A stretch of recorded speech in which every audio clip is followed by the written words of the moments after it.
আমাদের যে 2024 4 September Delhi and ত্রিপুরার সঙ্গে ট্রিপাইটার একত, এই একতের মাধ্যমে কিছু এখানে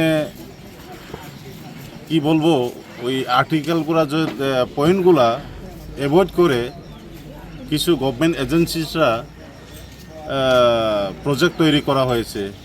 নাম্বার 1, এই প্রজেক্টের আমরা মানি না।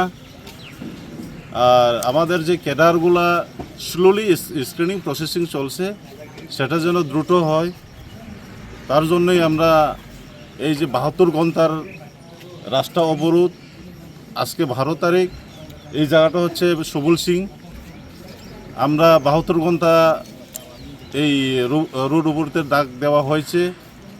আমাদের এখানে সার দেওয়া হবে, অ্যাম্বুলেন্স, ডেড বডির গাড়ি, এক্সাম, এবং যারা হেলথ ডিপার্টমেন্টে চাকরি করেন বা ফোর্স বা পুলিশ, ওনাদেরকে আমরা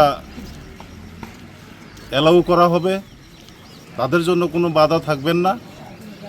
এবং আমরা চাই শান্তি সম্প্রীতি, আমরা চাই পিসফুলি ত্রিপুরা রাজ্যে কীভাবে উন্নয়নকে এগিয়ে নেওয়া যায়, তার জন্যই আমরা এই শান্তিভাবে পিসফুলভাবে আমরা আজকে এই রাস্তা অবরোধ করেছি।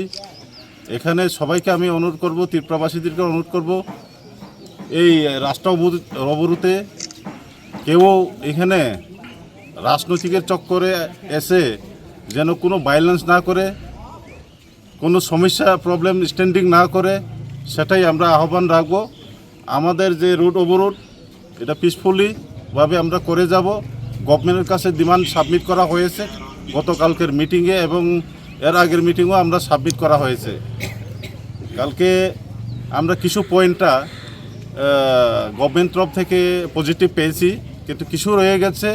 সেই পয়েন্টগুলো আমরা অপেক্ষায় আছি, যদি গভর্নমেন্ট তারা যদি সরকার পক্ষে থেকে গতকালকে যেটা আলোচনা করছে এই বিষয়টা নিয়ে কি বলবেন?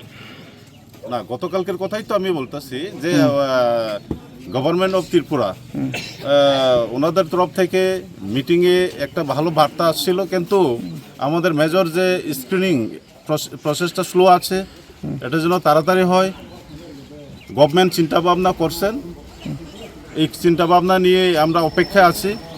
ওনারা হয়তো সরকার নিশ্চয়ই কিছু না কিছু আমাদের ভালোর জন্য, ডেভেলপমেন্টের জন্য, উন্নয়নের জন্য দেখবেন।